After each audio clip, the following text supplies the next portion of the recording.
A cop steals a luxury car from a young black girl, convinced there's no way it could possibly belong to her. But just 2 minutes later, he's locked inside, completely powerless, and begging for mercy. Because this isn't just any car. It's been built with secrets, proof, and a legacy that could destroy him. What did this officer do in the past? And why was he so terrified once the truth started playing back in real time? Before we get into the story, comment below where in the world you are watching from today. And if you like this story, don't forget to subscribe. The afternoon sun painted long shadows across the garage floor as Zaria Bennett's wrench clicked one final time. She wiped the sweat from her forehead with the back of her hand, leaving a small grease mark she didn't notice. The sound echoed through the small space, mixing with the familiar scents of motor oil and metal. "That's the last one, Dad," she whispered, running her fingers along the smooth curve of the 1969 Mustang's midnight blue hood. The car gleamed under the slanting sunlight that filtered through the dusty garage windows. Her eyes drifted to the workbench where a worn photograph hung in a simple wooden frame. Marcus Bennett smiled back at her, his kind eyes crinkling at the corners, coveralls stained with the same kinds of grease marks she now wore. The photo had been taken right here in this garage, back when the Mustang was just a broken-down shell they'd bought from a junkyard. Zaria picked up a small paintbrush and white enamel, her movements careful and deliberate. Beneath the hood, in a spot only someone who knew where to look would find, she painted her father's initials, MB. Her hand trembled slightly, but the letters came out perfect, just like he'd taught her. "Okay, EOP," she said, setting down the brush. "Time to wake up." She reached into the car and pressed a hidden button beneath the dashboard. A soft blue light pulsed through the custom-modified displays. "Security protocols initiating," came her father's voice, warm and familiar, from the car's speakers. The sound made her breath catch, just like it did every time. "Voice recognition required." "Zaria Bennett," she said clearly. "Authorization Alpha 7 Delta." Identity confirmed. The voice was exactly as she remembered, gentle but strong, like her father had always been. "All systems operational, Zaria. The diagnostic results show the engine modifications are performing within expected parameters." She smiled, patting the car's hood. Her father had spent countless hours coding this AI system during his final months, recording his voice in secret. He'd known he wouldn't be around forever, but he'd made sure a part of him would stay with her. The creak of the side door interrupted her thoughts. Her mother stepped into the garage carrying 2 plates of dinner, simple sandwiches and some fruit. "Thought you might be hungry?" her mother said, settling onto an old folding chair. "Want to eat on the hood, just like old times?" Zaria nodded, carefully sitting on the Mustang's hood. The metal was still warm from the day's work. Her mother handed her a plate, and for a few moments they ate in comfortable silence. "He would be so proud of you," her mother finally said, looking at the restored car. "This was his dream, you know. Teaching you everything he knew about cars. Watching you learn and grow." Zaria swallowed hard. "I just wish—" She paused, gathering her thoughts. "I wish he'd gotten more time with it. With us." Her mother's face darkened slightly. "What Grant and his people did to your father, framing him for that car theft ring, it was wrong. But Marcus never let it break his spirit. Not really. He just found different ways to fight back," Zaria said, running her hand along the smooth paint. The car represented everything her father had believed in, building things up instead of tearing them down, creating beauty from broken pieces, and most importantly, never giving up. "This car was his way of making sure you had something solid to hold on to," her mother said. "Something they couldn't take away."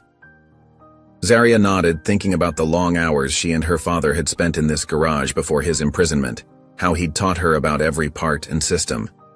Even after he was gone, working on the Mustang had felt like keeping their conversations going. As the sun began to set, casting orange light through the windows, Zaria's mother gathered the empty plates. "Don't stay up too late, honey. You've got that conference tomorrow." "I won't," Zaria promised.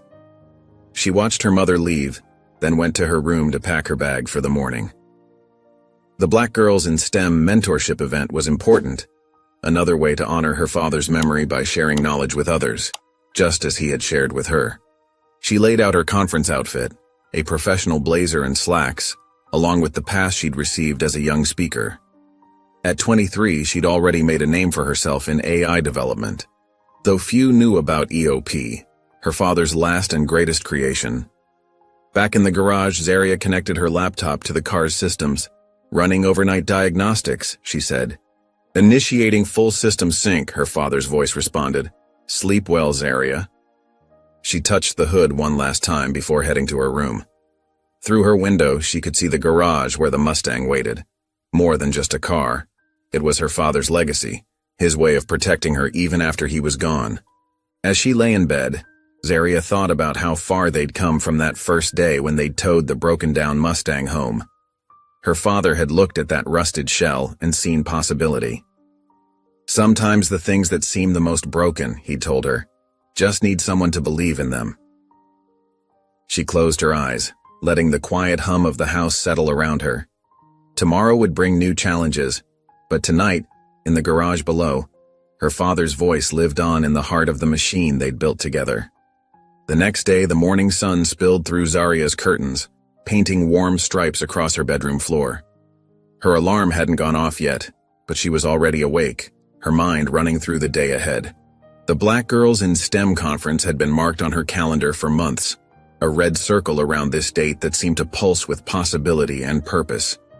She sat up, stretching, and looked at the carefully pressed outfit hanging on her closet door. The navy blazer and crisp white blouse were professional without being stuffy. Exactly the image she wanted to project to the young girls she'd be speaking to today. In the bathroom, Zaria took extra care with her appearance, making sure her braids were neat and her minimal makeup was perfect. Her hands moved with practiced precision, but her mind kept drifting to the speech she'd prepared. She wanted every word to count, to reach even the shyest girl in the back row. Downstairs, she found her mother already in the kitchen, a cup of coffee warming her hands. The morning light caught the silver strands in her mother's hair, making them shine like threads of starlight. "You're up early," her mother said, pulling Zaria into a tight hug. "Nervous?"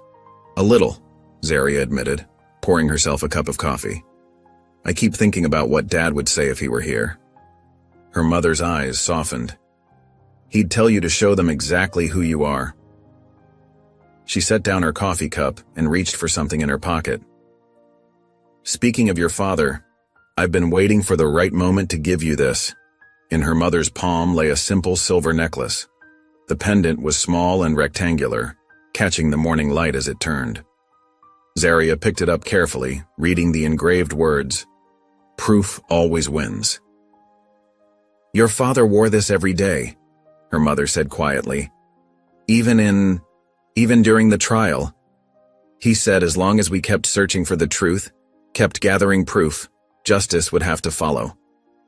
Her voice caught slightly. "He'd want you to have it today." Zaria's fingers trembled as she fastened the necklace around her neck. The metal was cool against her skin, but it felt right, like a piece of armor, or a blessing. "Thank you, Mom," she whispered, hugging her mother tightly. Her mother squeezed back. "Go show them what a Bennett can do." The garage door opened smoothly, revealing the Mustang in the early morning light. The midnight blue paint seemed to absorb the sunlight and reflect it back deeper, richer. Zaria ran her hand along the hood as she walked to the driver's side door. "Good morning, EOP," she said as she settled into the leather seat. "Good morning, Zaria," her father's voice responded warmly. "Conference day." "That's right." She started the engine, its purr filling the small garage. "Let's make it count." The city streets were quiet this early, with just a few delivery trucks and early commuters sharing the road. Zaria inserted her father's old mixtape into the custom player she'd installed. The sounds of Al Green filled the car and she smiled, remembering how her father used to sing along, slightly off-key, but with his whole heart. As she drove from their modest neighborhood toward the wealthier suburbs where the conference center was located, the changes in the landscape were subtle but clear. The houses grew larger, the lawns more manicured, the cars more expensive. The Mustang drew attention, Heads turned as she passed, some admiringly, others with barely concealed suspicion. A jogger in expensive workout gear did a double take as she stopped at a stop sign, his eyes moving from the car to her face and back again. An older woman walking her poodle clutched her purse tighter as Zaria drove past. She'd seen these reactions before, knew what they meant, but she kept her eyes forward and her back straight. In her head, she rehearsed the opening of her speech. "When I was 12, my father taught me that anything broken can be fixed if you understand how it works. He showed me that knowledge isn't just power, it's freedom. It's proof that you belong exactly where you choose to be." The words felt right, felt true, but her stomach still fluttered with nerves. The conference center was just a few miles ahead now. She touched the necklace at her throat, drawing strength from its presence. The morning traffic was picking up, but the Mustang handled beautifully, responding to her lightest touch. This was what her father had wanted. For her to move through the world with confidence, to create something so undeniably excellent that no one could question her right to be wherever she chose. At a red light, movement in her rearview mirror caught her attention. A police cruiser was pulling up behind her, moving slowly, deliberately. Zaria's hands tightened on the steering wheel, but she kept her breathing steady. The light turned green and she accelerated smoothly, maintaining exactly the speed limit. The cruiser's lights flashed on, its siren giving a short whoop. Zaria's heart picked up speed, but her movements remained calm as she signaled and pulled over onto a quiet, tree-lined street. The shadows of maple leaves danced across her hood as she put the car in park. In her rear-view mirror, she watched Officer Grant step out of his cruiser. She recognized him immediately, the same man who had testified against her father, whose evidence had helped send an innocent man to prison. He adjusted his belt as he walked toward her car, his face set in what he probably thought was a neutral expression. Zaria took a deep breath, feeling the weight of her father's necklace against her skin. She kept her hands visible on the steering wheel, just as her mother had taught her, and waited as Officer Grant's footsteps grew closer to her window. Officer Grant's knuckles rapped sharply against the window, his scowl already firmly in place before Zaria could even look up. She pressed the button, lowering the window just enough to communicate while maintaining a sense of security. The morning air carried the scent of freshly cut grass from the manicured lawns around them, a stark contrast to the tension building in the space between them. "I'm on my way to the Black Girls in STEM conference," Zaria said, keeping her voice steady and professional. "I'm one of the speakers today." Her hand moved slowly toward her bag where her conference registration waited, careful not to make any sudden movements that might be misinterpreted. Grant's face twisted into something between a smirk and a sneer. "Whose car is this?" he demanded, completely ignoring her explanation. His hand rested on his belt, inches from his weapon, a gesture that seemed casual but carried clear intent. The morning sunlight glinted off his badge as he leaned closer to the window, invading her space. "It's my car," Zaria replied, her fingers closing around the registration papers. "I have all the documentation right here." She tried to keep her breathing even, remembering her Aunt Celeste's advice about interactions with law enforcement. "There's no way you can afford this car," Grant cut her off, his voice dripping with contempt. His eyes swept over the Mustang's pristine midnight blue paint, the gleaming chrome, the custom details that spoke of countless hours of careful restoration. "A car like this costs more than you make in a year." Zaria pulled out the registration papers, holding them up where Grant could clearly see them. "Sir, here's the registration and—" Her words were measured, rehearsed for moments exactly like this one. With a swift motion, Grant slapped the papers from her hand, sending them fluttering to the ground like wounded birds. Some landed in a puddle from yesterday's rain, the ink already beginning to blur. A passing jogger slowed briefly, then hurried away after catching Grant's warning glance. "Step out of the vehicle," he ordered, his voice hard. "Over to the curb, now." His posture changed, shoulders squaring as he stepped back just enough to give her room to exit. Zaria felt fear crawling up her spine, but her father's voice echoed in her memory. "Always keep your dignity. That's something they can't take unless you let them." She unbuckled her seatbelt with deliberate movements, opened the door slowly, and stepped onto the curb. Her legs felt shaky, but she stood straight, her chin lifted slightly. The conference notes in her bag, her presentation on AI ethics, now seemed a world away. The scattered registration papers lay ignored on the ground as Grant reached into the car and grabbed the keys. "I'll be processing this vehicle myself," he said, a slight smile playing at the corners of his mouth. "We've had reports of stolen classics in the area." His fingers caressed the leather-wrapped steering wheel possessively. "Sir, please," Zaria started, but Grant was already sliding into the driver's seat, the leather creaking under his weight. The engine roared to life, and Grant's smile widened into something ugly and triumphant. He revved the engine once, twice, as if taunting her. He pulled away from the curb, and as he turned the corner, his laughter drifted back to her through the open window. The sound seemed to hang in the air like poison, mixing with the exhaust fumes that lingered behind. Zaria stood on the curb, her fists clenched so tight her nails bit into her palms. The necklace her mother had given her that morning felt heavy against her skin. Her father's words were engraved in the metal. Proof always wins. She watched the Mustang disappear around the corner, taking with it years of work, memories, and her father's legacy. The weight of injustice pressed down on her shoulders, familiar yet no less painful. But something was about to change. As the Mustang's speedometer crept past 20 miles per hour, a series of mechanical clicks echoed through the cabin. Grant's self-satisfied smile faltered as all 4 doors locked simultaneously, the sound sharp and final in the enclosed space. He tugged at the door handle reflexively, confusion crossing his face. The custom display screen on the dashboard flickered to life, lines of code scrolling past faster than the eye could follow. Grant's hands tightened on the steering wheel as the car's interior lights pulsed, once, twice, 3 times. The blue glow cast eerie shadows across his increasingly panicked face. "What the hell?" he muttered, jabbing at the door lock.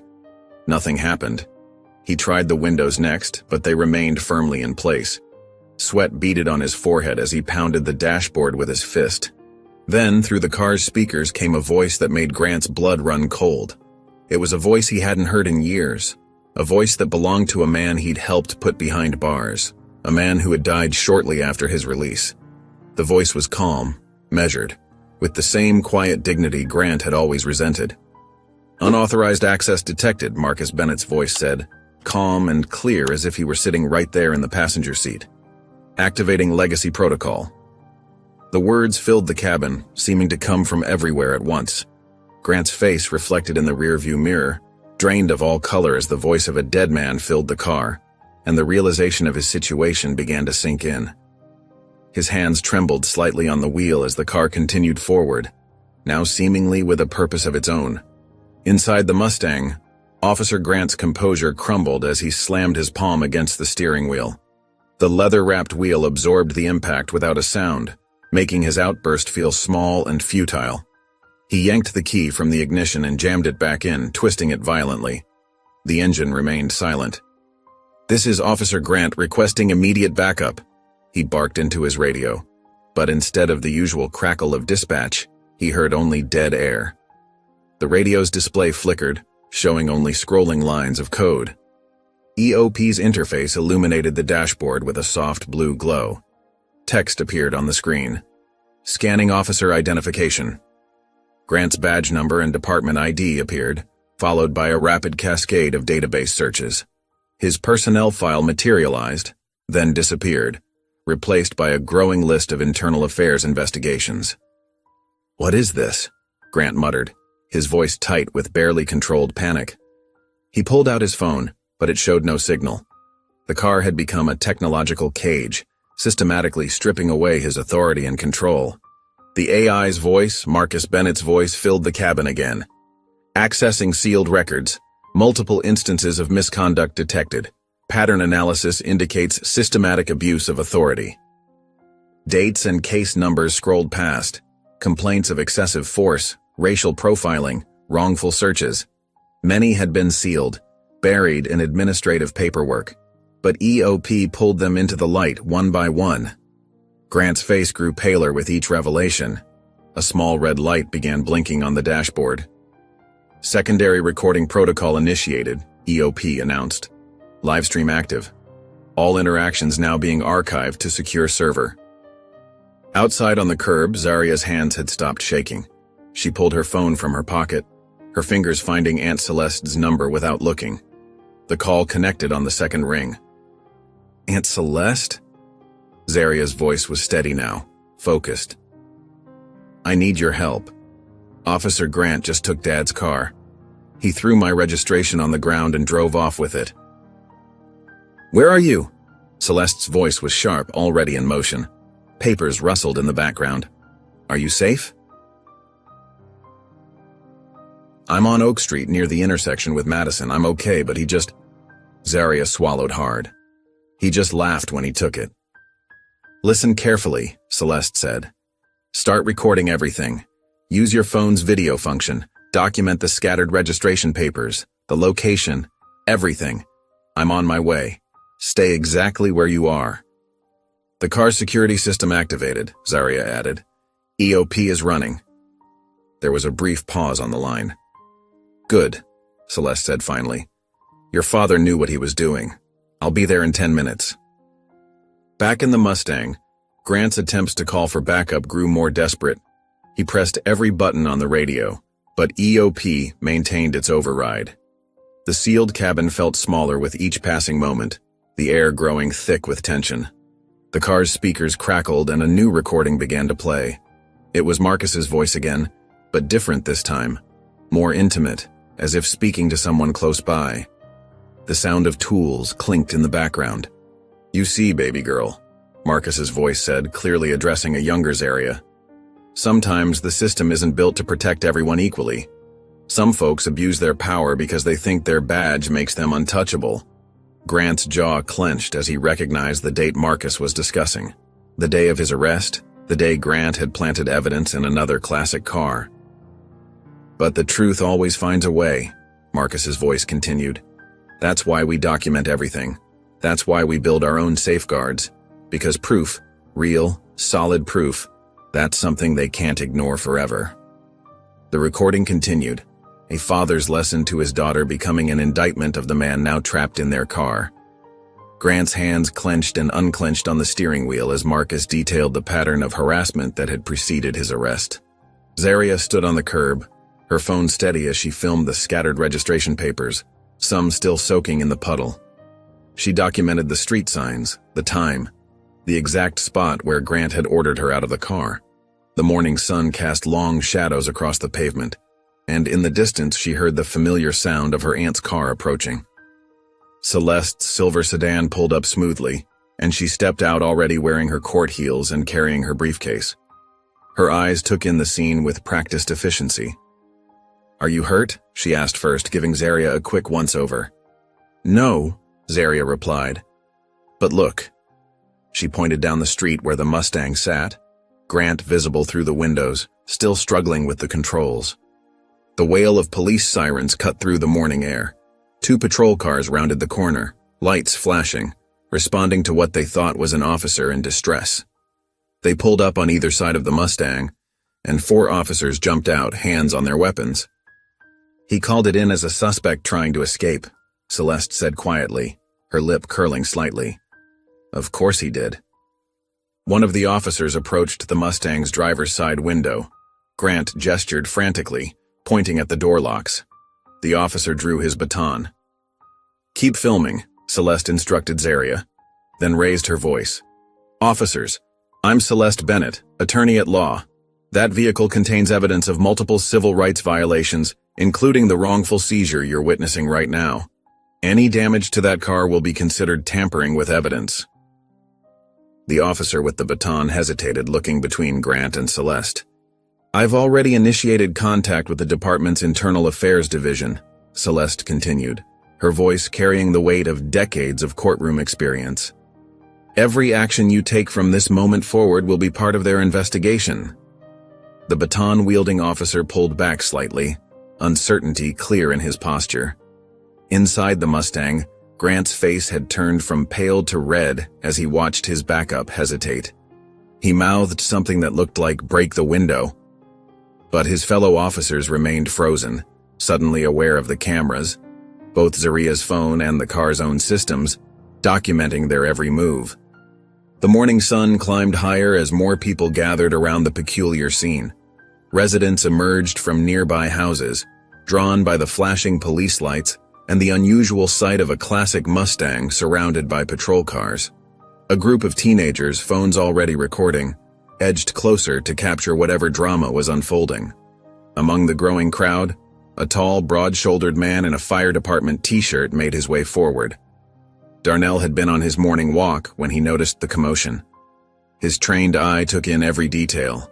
The young black woman with her phone raised, the distinguished attorney beside her, and the increasingly agitated officer trapped inside the vintage car. Officer Grant's face had turned a deep shade of red as sweat beaded on his forehead. He pounded on the steering wheel, his mouth forming silent curses behind the sealed windows. The pristine interior of the Mustang had become his prison, and the growing audience outside only fueled his rage. "Break the damn thing open!" Grant's muffled shouts carried through the windows. He gestured wildly at his fellow officers, who shifted uncomfortably under the gaze of so many camera phones. "That's an order, break it open now." One of the backup officers, a younger man with nervous energy rolling off him in waves, gripped his baton tighter. He took a hesitant step toward the passenger window, raising the weapon as doubts flickered across his face. Darnell moved then, his movements deliberate and calm. He reached into his pocket and pulled out a small black device, his personal body cam, a habit he'd developed after years of witnessing questionable police behavior in his neighborhood. "You do that," Darnell called out, his deep voice carrying across the scene as he activated the camera, "and you're on record destroying evidence." The red recording light blinked steadily, another eye watching the unfolding drama. The young officer's baton wavered in midair. He looked from Darnell to the trapped Grant, then to Celeste, who stood with the confident posture of someone who had fought and won these battles before. Celeste pulled out her phone, her fingers moving swiftly across the screen. "Jerry, it's Celeste Bennett. You're going to want to get a crew down to Oak Street right now. We've got an officer who just illegally seized a vehicle and is now trapped inside it by his own actions. Yes, I'm serious. And Jerry, bring the good camera." Zaria hadn't moved from her spot near the curb. Her arms were folded across her chest, her phone steady as it recorded everything. Her father's necklace caught the morning light. Proof always wins, as she watched Officer Grant's increasing desperation with a composed expression that masked her racing heart. The Mustang's external speakers crackled to life, and Marcus Bennett's voice filled the street. The crowd fell silent, drawn in by the clear, steady tone of a man speaking from beyond. "The first time I was stopped," Marcus's voice began, "I was 16, just walking home from the library. The officer said I looked suspicious. That was the beginning, but it wasn't the end. Over the years, I watched them profile my friends, my family, my community. Each time they said we were suspicious. Each time they found nothing. But they kept coming, kept pushing, kept trying to break our spirit." Grant's face contorted as he recognized his own tactics in Marcus's words. He kicked the door hard, but the solid Detroit steel didn't even shudder.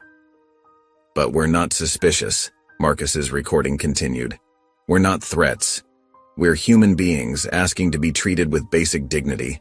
Every time they abuse their power, they leave a mark. Not just on our bodies or our records, but on our souls. That's why we have to stand up. That's why we have to remember. That's why we have to prove what they do."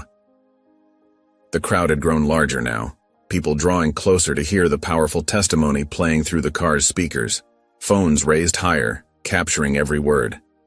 In the distance, a news van turned onto the street, its satellite dish visible above the trees. Grant's kicks against the door grew more frantic. "Shut up!" he shouted, but his words couldn't penetrate the sealed cabin. "Turn this thing off!" Instead, EOP's calm interface began to speak, its voice clear and clinical. "Accessing Officer Grant's disciplinary record. Beginning summary." The crowd leaned in. Grant froze mid-kick. "Subject has received 27 civilian complaints in 15 years of service," EOP announced. 11 complaints specifically reference racial bias in stops and searches. 9 mention verbal abuse. 7 cite excessive force. Each number landed like a hammer blow. The backup officers took small steps backward, distancing themselves from their colleague both literally and figuratively. Internal investigations have confirmed misconduct in 13 cases, EOP continued. Disciplinary actions taken: 3 verbal warnings, 2 written reprimands, 1 temporary desk assignment. No criminal charges filed, no suspensions served. Pattern of escalating behavior noted and ignored by supervisors. Grant slumped in the driver's seat, his fury giving way to something that looked like fear, as his professional history was laid bare for all to hear. Final analysis, EOP stated. Subject has been internally cited for excessive force 7 times. No criminal consequences filed. Complicity noted. A collective gasp rose from the crowd. The news crew had their cameras rolling, capturing the moment when years of hidden misconduct finally saw daylight. Celeste turned to Zaria, her eyes bright with the fire of justice long denied but finally within reach. She leaned close to her niece's ear and whispered words that carried the weight of both victory and vindication. "We have everything we need." The morning had stretched into midday when a burst of static came over the police radio. "Clear the scene immediately," a stern voice commanded. "Tech unit en route. Civilian vehicles and observers must disperse." 2 police vans rolled up, their sides marked with Technical Response Unit. Officers in tactical gear emerged, carrying equipment cases and electronic devices. They approached the Mustang with purposeful strides, but Celeste stepped forward, her voice cutting through the murmurs of the crowd like a knife through butter. "I'm invoking legal protection over private digital property," she announced, her tone sharp and authoritative. She held up her phone, displaying an email with the confidence of someone who had spent decades battling in courtrooms. "Judge Martinez is already reviewing our emergency injunction request. Any attempt to forcibly access or override this vehicle's systems will constitute tampering with protected evidence." The tech unit hesitated, exchanging uncertain glances before looking to their superior for guidance. The crowd had thinned somewhat, but remained substantial, with news cameras capturing every moment of the unfolding drama. The morning sun beat down mercilessly on the pavement, making the situation even more uncomfortable for Officer Grant, who sat slumped in the driver's seat, his uniform dark with sweat patches that spread with each passing minute. A sleek, unmarked car pulled up to the scene, tires crunching softly on the asphalt. A man in plain clothes stepped out, Lieutenant Rogers, his badge hanging from a chain around his neck, catching the sunlight as he moved. He surveyed the situation with practiced calm, then approached Zaria with what he probably thought was a reassuring smile, though it didn't quite reach his eyes. "Miss Bennett," he said, keeping his voice low and reasonable, as if speaking to a child who didn't understand the complexity of adult matters. "Let's handle this sensibly. Allow us to unlock the car, and we can address any concerns through proper channels. We'll handle this internally." Celeste's laugh was sharp and without humor, echoing in the tense air. "Like you handled the other complaints against Officer Grant? The ones that conveniently disappeared?" She reached into her briefcase and pulled out a flash drive, holding it up so it caught the light. A small piece of plastic that suddenly seemed to hold enormous power. "This contains every second of footage since he illegally seized my client's vehicle. Every word he's spoken, every action he's taken." Without hesitation, she turned and walked to the nearest news van, where a reporter with perfectly styled hair was doing a live stand-up. She pressed the drive into the woman's hand, their fingers briefly touching in what felt like a passing of responsibility. "Everything you need to know about Officer Grant's history is on here, including his role in Marcus Bennett's case." Inside the Mustang, EOP's external speakers fell silent, but the small red light on the dashboard continued to blink steadily, signaling that the internal live stream was still active, still watching, still recording. Through the windows, they could see Grant's deteriorating state. A dark stain had spread across his uniform pants, and his face was a mask of panic, skin glistening with sweat. His lips moved constantly now, either in prayer or plea, but no one outside could hear the words tumbling from his mouth. Zaria hadn't looked at him once since he'd taken her car. She turned instead to Darnell, who had remained nearby, a steady presence in the chaos, his body cam still recording. "Would you be willing to share your footage?" she asked quietly, her voice steady despite the storm around them. "In case they try to dispute what happened here?" Darnell nodded, pulling out his phone to exchange contact information with her. His fingers moved with purpose across the screen. "Truth is," he said, his voice low and heavy with old pain that seemed to weigh down his shoulders, "I've been waiting for something like this. Grant pulled over my nephew Marcus, no relation to your father, about a year ago. Roughed him up pretty bad. We filed a complaint, but—" He shrugged, the gesture containing years of familiar disappointment, a story told in a single movement. "Nothing came of it," Zarya finished for him. She'd heard this story too many times before, had seen it play out in communities across the country. The hours ticked by slowly, each minute feeling stretched and taut. The crowd ebbed and flowed like an uncertain tide, but a core group remained, witnessing what felt like a shifting of power. News crews rotated in and out, keeping their cameras trained on the Mustang, hungry for any development. Grant's fellow officers looked increasingly uncomfortable, shifting their weight from foot to foot, especially when EOP had broadcast his disciplinary record for all to hear. Finally, at around 2 in the afternoon, Celeste's phone buzzed. She read the message, a smile of satisfaction spreading across her face, transforming her features. "The injunction has been granted," she announced, loud enough for everyone to hear, her voice carrying pride and victory. "Federal Marshal Davis is en route to supervise the vehicle's transfer to a neutral evidence facility." Within 20 minutes, a federal marshal's car arrived, followed by a specialized tow truck with hydraulic equipment.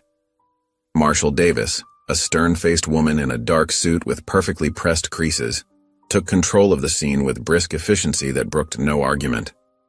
"The vehicle will be transported to the federal evidence lockup on Harrison Street," she declared, showing her paperwork to the lieutenant with a flick of her wrist. "Officer Grant will be removed from the vehicle and taken into custody pending investigation." EOP responded to the marshal's credentials, unlocking the doors with a soft click that somehow sounded like justice. 2 deputies approached the driver's side, and Grant practically fell into their arms, his uniform soiled and his face streaked with tears that left clean tracks down his dirty cheeks.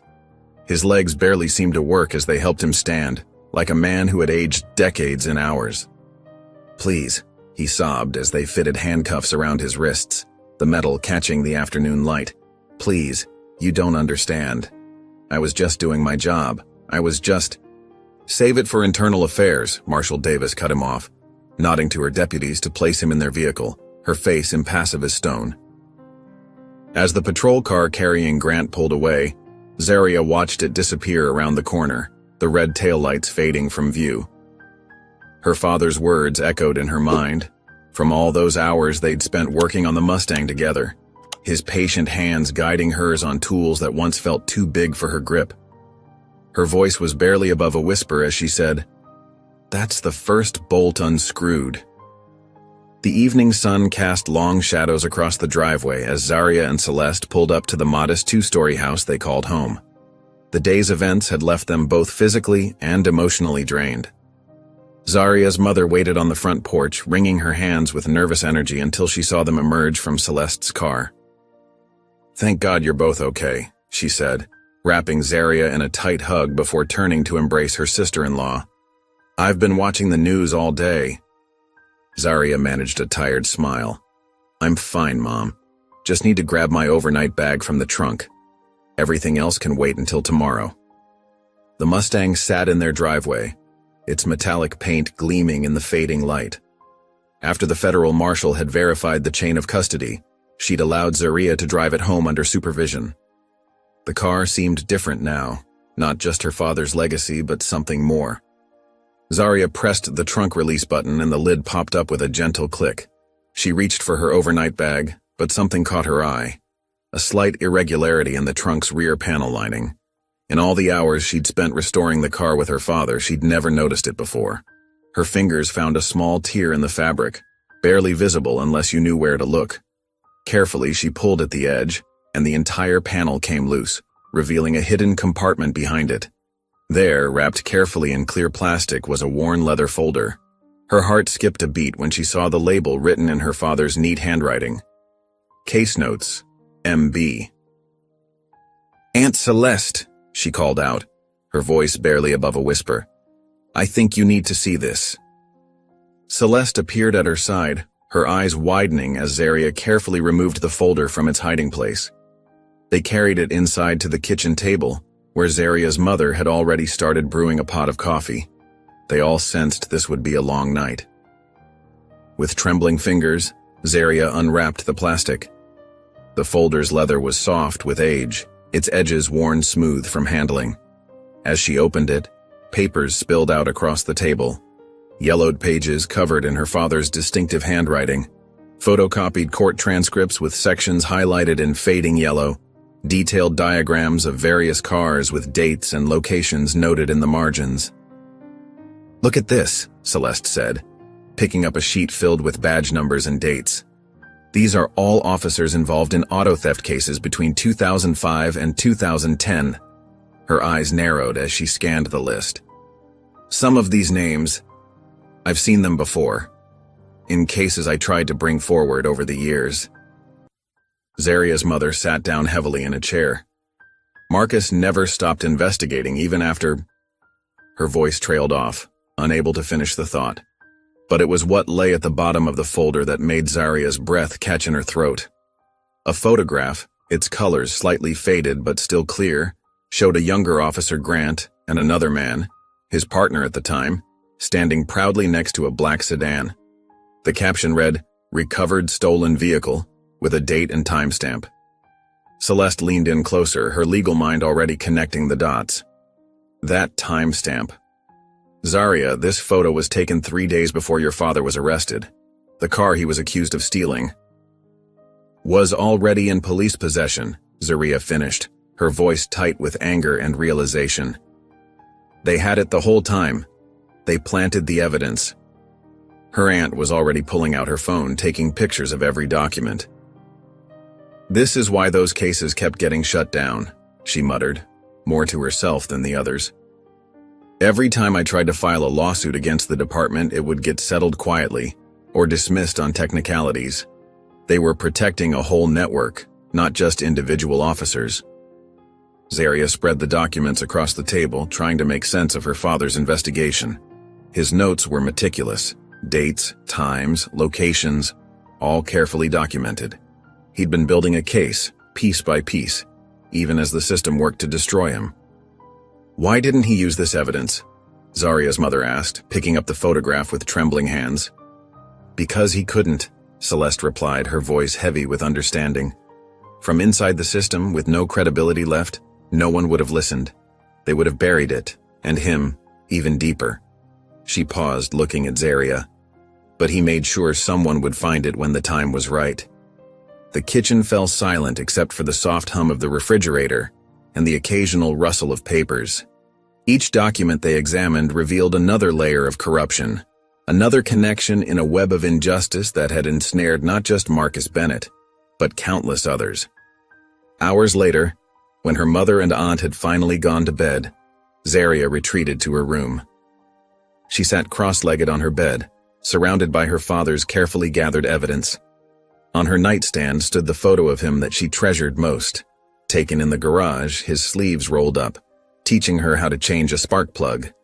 The STEM conference badge lay untouched beside her, a reminder of the day that had started so differently than planned. She picked up the photograph of her father, tracing his smile with her finger. "We're gonna finish what you started, Dad," she whispered to the image, her voice thick with determination and unshed tears. The leather folder lay open beside her conference badge, its contents spreading across her bedspread like pieces of a puzzle her father had spent years assembling. A puzzle that was finally ready to be solved. The morning air hung heavy with dew as Zaria and Celeste made their way up the courthouse steps. The sun had barely crested the horizon, painting the stone building in shades of pale gold. Celeste clutched her briefcase containing 2 hard drives, one with the Mustang footage that had captured Officer Grant's misconduct, and another containing Marcus's meticulously gathered evidence. Zaria walked beside her aunt, her father's leather folder tucked securely under her arm. She'd spent half the night reviewing every document, every notation, every carefully preserved piece of evidence her father had collected. Her eyes were tired, but her spirit was resolute. The courthouse was quiet at this early hour, their footsteps echoing off the marble floors. A few early morning staff members hurried past, carrying coffee cups and files, while security guards nodded at Celeste, a familiar face in these halls. At the clerk's window, Celeste straightened her jacket and presented her credentials. "I'm filing a motion to unseal the criminal case of Marcus Bennett, along with an appeal for judicial review based on newly discovered evidence." Her voice was clear and professional, but Zaria could hear the underlying tension. The clerk, a middle-aged woman with reading glasses perched on her nose, paused at the name. Her fingers hovered over her keyboard as recognition flickered across her face. "Bennett?" she asked, glancing between Celeste and Zaria. "The auto theft case from—" "Yes," Celeste cut in firmly. "That Bennett case. And this time we have evidence that was deliberately withheld during the original trial." The clerk's hesitation was visible, her eyes darting to a senior colleague's office door. But procedure was procedure, and after a moment, she began processing the request, her fingers clicking steadily on the keyboard. While Celeste handled the paperwork, Zaria's phone buzzed with an email. The sender line made her stomach clench. Black Girls in STEM Conference Committee. She stepped away from the counter to read it privately. The message was carefully worded, full of corporate phrases like "unfortunate incident" and "maintaining professional standards." But the meaning was clear. She was being placed on temporary suspension from the mentorship program, pending a review of what they termed disruptive conduct. Zaria felt the sting of tears but blinked them back. The conference she'd worked so hard to be part of, the opportunity to inspire other young women like herself, all put on hold because she dared to stand up against injustice. She wasn't surprised, but it hurt nonetheless. Later that afternoon, back in the quiet of their home, Zaria spread the folder's contents across her desk for what felt like the 100th time. As she lifted a stack of papers, something small and black clattered onto the wooden surface, a USB drive she hadn't noticed before, labeled simply Legacy Protocol V2 in her father's handwriting. Her hands trembled slightly as she plugged it into her laptop. A single video file appeared, encrypted with a password.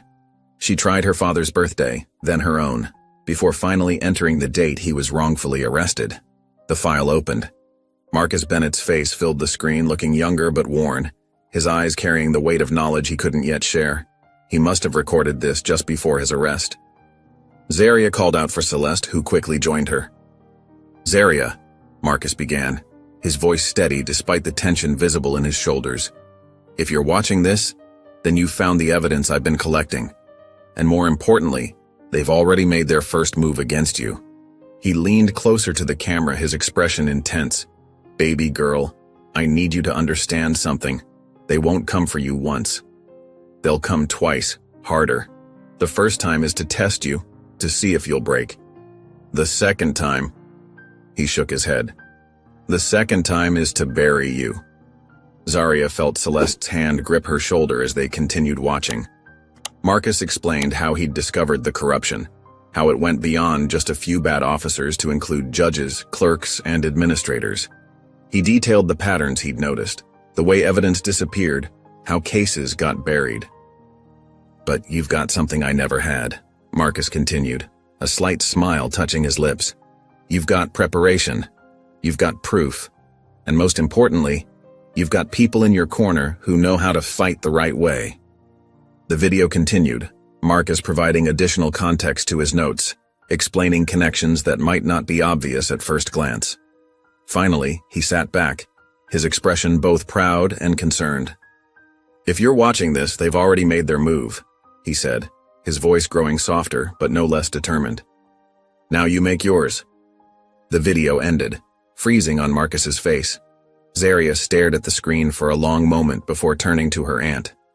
Her voice was steady, carrying all the strength and determination her father had passed down to her. "We sue them," she said. "All of them." The morning sun had barely touched Zaria's window when her phone started buzzing incessantly. She reached for it, still groggy from a restless night spent thinking about her father's video message. The screen showed an overwhelming flood of notifications. Missed calls, text messages, social media alerts, and emails, all demanding her immediate attention. Something was wrong. Very wrong. Her hands trembled as she opened the first message, sent by a former classmate. "Is this really you? This doesn't seem like you at all." Attached was a link to a video that had already garnered thousands of views. Zaria's stomach dropped as she watched the footage. There she was, or rather a manipulated version of her, screaming and gesturing wildly at police officers during what appeared to be the Mustang incident. The video showed her throwing punches at the air, her face contorted with rage, spewing threats and profanities. But none of it had happened. Not like this. She recognized fragments of the source material, a protest she'd attended last year against police brutality, where she'd stood quietly holding a sign. Someone had taken that footage and skillfully warped it, transforming her composed demeanor into something unrecognizable and threatening. Her phone buzzed again. This time it was an email from her school's administration. "Dear Ms. Bennett, we have received numerous concerns from our valued donors regarding your recent conduct. In light of the circulating video footage and the serious nature of these allegations, we are initiating an immediate conduct review. Please make yourself available." Zaria couldn't read further. Her vision blurred with tears of frustration. Another notification popped up. The STEM mentorship program had deactivated her account, pending investigation of concerning behavior. She called Celeste immediately, her voice shaking. "Aunt Celeste, they're trying to destroy everything. There's this video." "I know, baby." Celeste's voice was calm but carried an edge of steel. "I'm already on it. Don't respond to anyone. Don't post anything. Let me handle this." Celeste worked her network with precision, calling in favors from digital forensics experts she'd worked with on previous cases. Within hours, she had traced the video's origin to a company called Silversight Incorporated, a digital marketing firm that specialized in reputation management and narrative control. "Look at this," Celeste said, spreading documents across Zaria's kitchen table. Silversight has no direct connection to the police department on paper, but they've been awarded multiple contracts for internal surveillance systems and digital security solutions with the precinct, the same precinct that employed Officer Grant. Zaria watched as her aunt made call after call, her voice never losing its professional edge even as her anger simmered beneath the surface. Finally, Celeste reached a journalist she trusted, someone who had covered police misconduct cases before and understood the stakes. "I'm sending you irrefutable proof that this video has been doctored," Celeste told the reporter. "I've got the original footage, metadata analysis, and documentation linking Silversight to the department. This isn't just character assassination, it's institutional retaliation against a witness in an active investigation." While Celeste worked, Zaria sat at her desk, unable to look away from her laptop screen as the comments continued to pour in. Some were supportive, from people who recognized the manipulation for what it was. But others, entitled criminal in a stolen car just like her dad. The words hit her like a physical blow. Zaria slammed her laptop shut, her hands trembling with a mixture of rage and grief. "They're still trying to erase him," she whispered, touching the necklace her father had given her. "And now me." The words hung in the air, heavy with the weight of history repeating itself. Just as her father had predicted in his video message, they had come for her again, harder this time, trying to destroy not just her freedom but her very credibility. Celeste entered the room, her phone still in hand but now lowered. She saw the tears in Zaria's eyes and moved quickly to her niece's side, placing a protective hand on her shoulder. The gesture was reminiscent of how she'd supported Zaria through her father's trial, through every setback and struggle that followed. "They think they can bury the truth under lies," Celeste said, her voice firm. "But they forgot something important. We've got receipts. And unlike your father's case, this time we've got people watching. This time we're ready for their playbook." Zaria nodded, wiping her eyes with the back of her hand. The pain was still there, but underneath it was something stronger. The same determination that had driven her to rebuild the Mustang, to carry on her father's legacy, to fight for justice in her own way. They might try to erase her, But like her father before her, she would not go quietly. The afternoon sun cast long shadows between the brick buildings as Zarya made her way to Fire Station 27. The old firehouse stood quietly between a corner store and an apartment complex, its red doors worn but well-maintained. She double-checked the address Darnell had texted her before climbing the short steps to the side entrance. Her knuckles had barely touched the door when it opened. Darnell stood there in his navy uniform shirt, his expression warm but cautious. "Ms. Bennett," he said, extending his hand. "Thank you for coming." "Just Zarya, please," she replied, shaking his hand. "And thank you for agreeing to meet." He led her through a corridor lined with framed photos of firefighters past and present. The station was peaceful at this hour. Most of the crew was out on a call, leaving them alone in the break room. Coffee mugs sat half-empty on the table, and a TV mounted in the corner played the news on mute. "Can I get you something to drink?" Darnell asked, gesturing to a chair. "No, thank you." Zarya sat down, placing her father's folder on the table. "I wanted to ask you something important. Would you be willing to testify about what happened with Officer Grant?" Darnell didn't answer immediately. Instead, he walked to a locked cabinet in the corner and pulled out a worn leather binder. "Before I answer that, there's something you should see." He sat across from her and opened the binder carefully like someone handling precious evidence. "First, here's my body cam footage from that day." He placed a small memory card on the table. But that's just the beginning. One by one, he laid out 4 manila folders, each labeled with dates and case numbers. These are complaints filed against Officer Grant, all involving young black men in our community. All dismissed without proper investigation. Zarya's hands trembled slightly as she opened the first folder. Inside was a photo of a young man, barely out of his teens, with a bright smile and graduation cap. "This is your nephew?" "Marcus Johnson," Darnell confirmed, his voice tight with controlled anger. "Honor student, had a full ride waiting for him at Howard University. Grant stopped him 3 blocks from here, claimed he was acting suspicious. Held him for 4 hours while they processed him." "What was he actually doing?" Zarya asked, though she already knew the answer. "Walking home from the library. He missed his scholarship interview that day. The university tried to reschedule, but..." Darnell shook his head. By then, the spot had gone to someone else. He's working at the auto parts store now, trying to save up for community college. He opened another folder. 2 months after that, same thing happened to James Torres, then Michael Webb, then Darren Fisher. Different excuses each time, same pattern. Zarya studied the documents, her heart heavy with recognition. The language in the reports was familiar, the same kind of vague justifications used to arrest her father. Acting suspicious, matched a description, appeared confrontational. "But wait," Darnell said, reaching into his desk drawer. He pulled out a flash drive, small and unmarked. "This is what really connects the dots." "What's on it?" "Precinct meeting minutes going back 5 years. He placed it carefully on the table. "I do maintenance work for the station sometimes. HVAC systems, electrical. Nobody pays attention to the guy fixing the air conditioning. I started downloading files whenever I could after what happened to Marcus." Zarya picked up the drive, turning it over in her hands. "And what did you find?" "They knew about Grant's behavior. There's a pattern of moving him around whenever the complaints piled up. They'd transfer him to what they called low-conflict zones, meaning wealthy, mostly white neighborhoods. Let things cool down, then move him back." The revelation hit Zarya hard. It wasn't just one corrupt officer.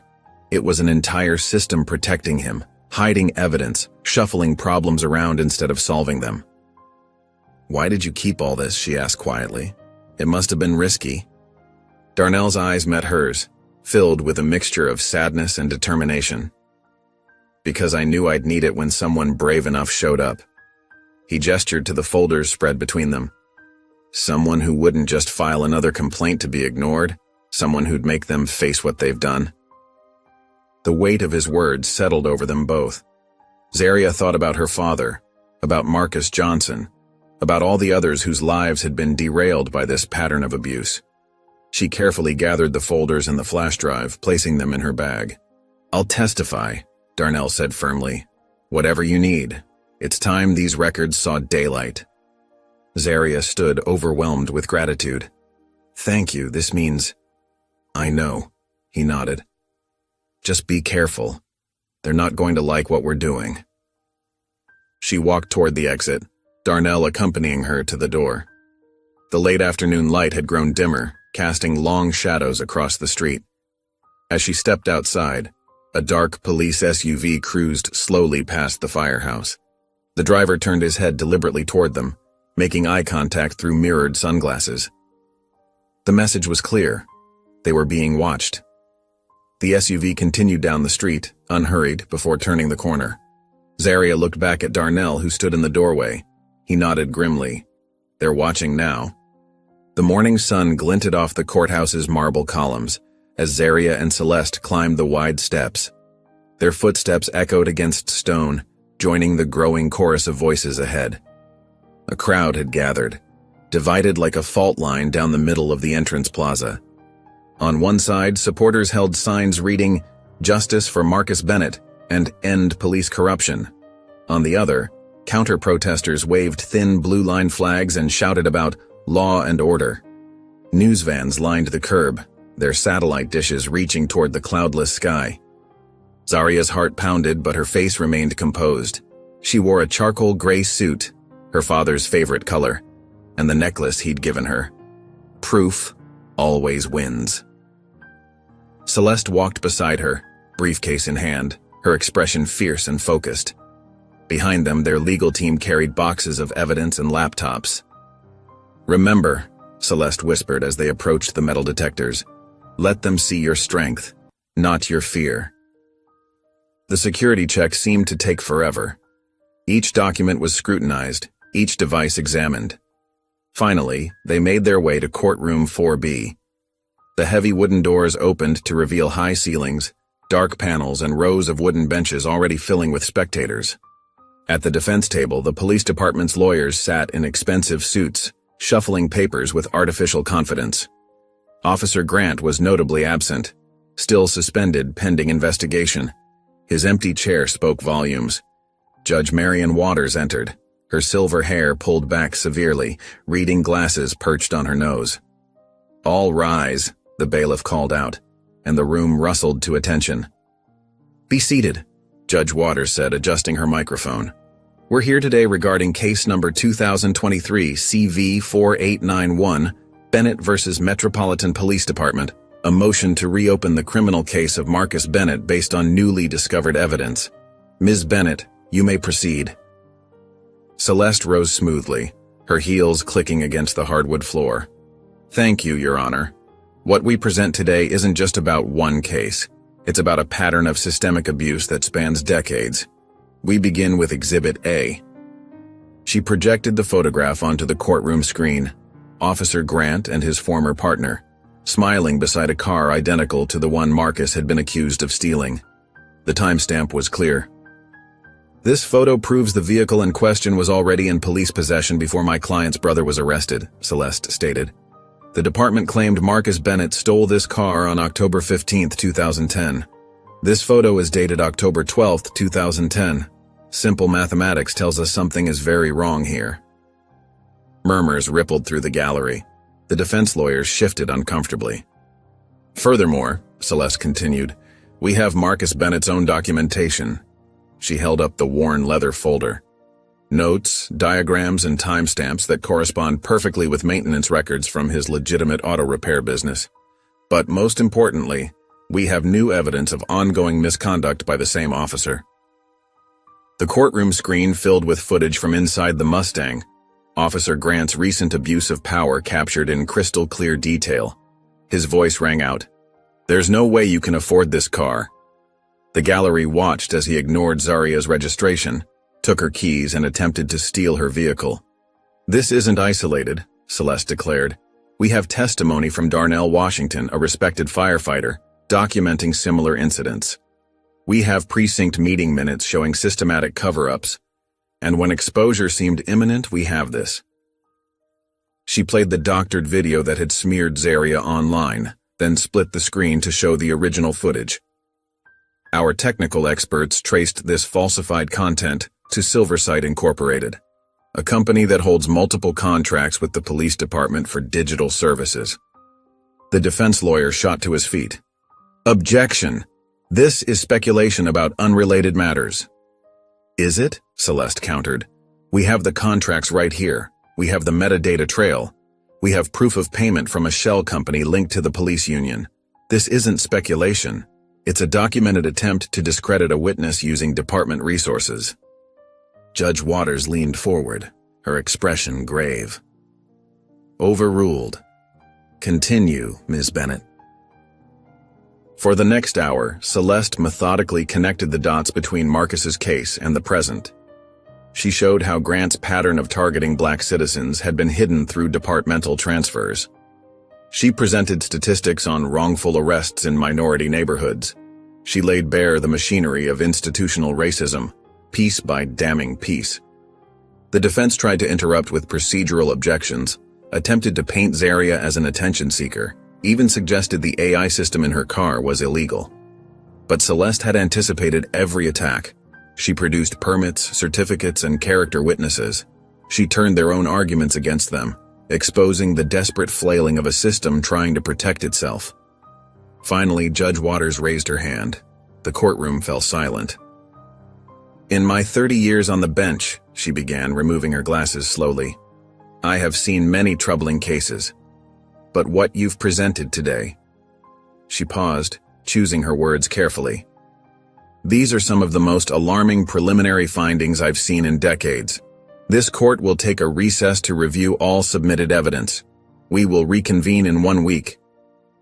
She banged her gavel, the sound echoing like a thunderclap. As people began filing out, the noise from outside grew louder. Zaria gathered her belongings, her hands steady despite the emotion churning inside her. Celeste squeezed her shoulder gently. They walked toward the courthouse exit together, flanked by their legal team. The heavy doors opened to a wall of sound, cheers and jeers mixing in the afternoon air. Cameras flashed. Reporters shouted questions. A man near the front of the crowd, red-faced and angry, pushed forward. "Why don't you people just move on?" he yelled, spittle flying from his lips. Zaria stopped. The cameras swung toward her. In that moment, she felt her father's presence, in the necklace against her throat, in the strength flowing through her veins. She turned to face the cameras, her voice clear and calm. "You made us carry this, now we're unloading it."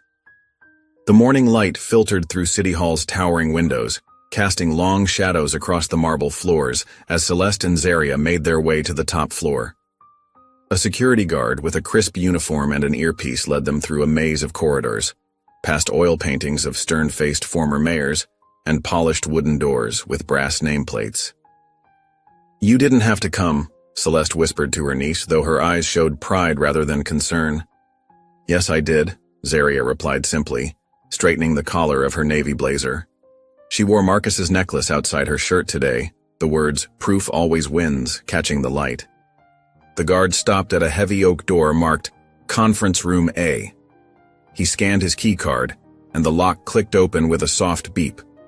Inside, the room felt expensive, all dark wood and leather chairs, with a view of the city sprawling below through floor-to-ceiling windows. Deputy Mayor Richardson sat at the head of the table, his silver hair perfectly coiffed, his suit probably worth more than Zaria's car. To his right was Sandra Chen, the senior city attorney, her reading glasses hanging from a chain around her neck. Police Commissioner Wallace occupied the other end of the table, his bulk filling the leather chair, his face carefully neutral. "Ms. Bennett," Richardson began, then paused when he noticed Zaria. "I wasn't aware this would be a family meeting." "Where I go, she goes," Celeste said firmly, taking a seat. Zaria sat beside her, back straight, hands folded on the table. Richardson cleared his throat. "Very well. We've reviewed the preliminary evidence presented in court, and the city would like to propose an amicable resolution." Sandra Chen opened a leather portfolio and slid a document across the table. "We're prepared to offer a substantial settlement. The exact figure is on page 3, but I think you'll find it quite generous." Celeste didn't even touch the paper. "And?" The agreement includes a standard non-disclosure clause and no admission of wrongdoing by the department or any individual officers, Commissioner Wallace added, his voice gravelly. Celeste let out a short, sharp laugh that held no humor. You really don't get it, do you? Ms. Bennett, Richardson leaned forward, his tone patronizing. This offer would set your niece up for life. No more legal battles, no more public scrutiny. Everyone wins. Zaria, who had been silent until now, looked directly at Wallace. And what about my father's name? The room grew uncomfortably quiet. Richardson and Chen exchanged glances. The settlement agreement doesn't address previous cases, Chen said carefully. Those records would remain as they are. Zaria reached into her bag and pulled out a small black flash drive. It made barely a sound as she placed it on the polished table, but everyone stared at it like it was a live grenade. This contains every sealed case Officer Grant ever touched, she said, her voice steady. Every complaint, every incident report, every internal review. If I go down, this goes public. Wallace's face drained of color. That's confidential police information. How did you... Does it matter? Celeste cut in. What matters is that it exists, and I'm sure the media would love to know why an officer with Grant's record was still allowed to patrol minority neighborhoods. Wallace's jaw worked silently for a moment. Then he seemed to deflate, his shoulders sagging. Turn off the recording, he said to Chen, who reached over and pressed a button on a small device near the centerpiece. Off record, Wallace continued, rubbing his face with one meaty hand. Marcus Bennett's conviction was complicated. Grant had already caused problems, but admitting he planted evidence would have opened up dozens of other cases. The department couldn't afford that kind of scrutiny back then. So you sacrificed my father to protect departmental integrity? Zaria's voice was ice. Grant was supposed to be confined to desk duty after that, Wallace admitted. He was never meant to be back on patrol. Someone dropped the ball. Someone always drops the ball, Celeste said, and black families always pay the price. Richardson tried to regain control of the meeting. What exactly are you asking for? Celeste sat forward. Full retraction of Marcus Bennett's conviction, complete reopening of the case with all new evidence admitted, formal misconduct review of Grant's entire unit going back 15 years, and a public apology from the department. That's impossible, Chen protested. The liability alone is nothing compared to what you'll face if this goes public, Celeste finished. One man's life was stolen. His daughter was targeted. How many others are out there? How many families destroyed? Do you really want those numbers in the headlines? The room fell silent except for the faint hum of the air conditioning. Wallace stared at his hands. Richardson looked out the window at his city. Chen frantically scribbled notes. Finally, Wallace spoke. I'll need time to discuss this with the union and the oversight committee. You have 48 hours, Celeste said, standing. Zaria rose beside her, leaving the flash drive on the table like a gauntlet thrown. As they walked out, Richardson called after them. This could destroy careers, reputations, lives. Zaria turned in the doorway. It already has. Later that night, in her bedroom, Zaria sat at her desk. Her laptop's camera light blinked red as she recorded, speaking softly but clearly. I need to say this while I still can, she began. I never wanted to be a symbol. I never wanted to be a hashtag or a headline or a cause.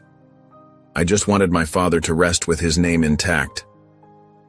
She touched the necklace at her throat. Dad always said proof wins in the end. He taught me to build things, fix things, make things better. But sometimes you have to tear down before you can rebuild. Sometimes justice looks like destruction to those who profited from injustice. She leaned closer to the camera. If you're seeing this, it means I'm gone. Arrested, disappeared, silenced somehow. But the truth doesn't disappear. The proof doesn't vanish. Everything I found is backed up in places they'll never reach. Zaria's finger hovered over the upload button. After a moment's hesitation, she clicked it, watching as the video processed and stored itself in a secure cloud server, set to release automatically if she didn't enter a code every 24 hours. The screen faded to black, reflecting her face in the darkness. The morning sun had barely crept over the horizon when Zaria's phone buzzed on her nightstand. She blinked away sleep, reaching for it with a clumsy hand. Celeste's name flashed on the screen, causing her heart to quicken. "Hello?" Zaria's voice was still rough with sleep, her mind foggy with dreams that quickly dissolved. "It's official." Celeste's words crackled through the speaker, charged with electricity. The judge just approved a motion to unseal Marcus's case files. Her aunt's voice held a rare tremor of excitement that cut through her usual measured tone.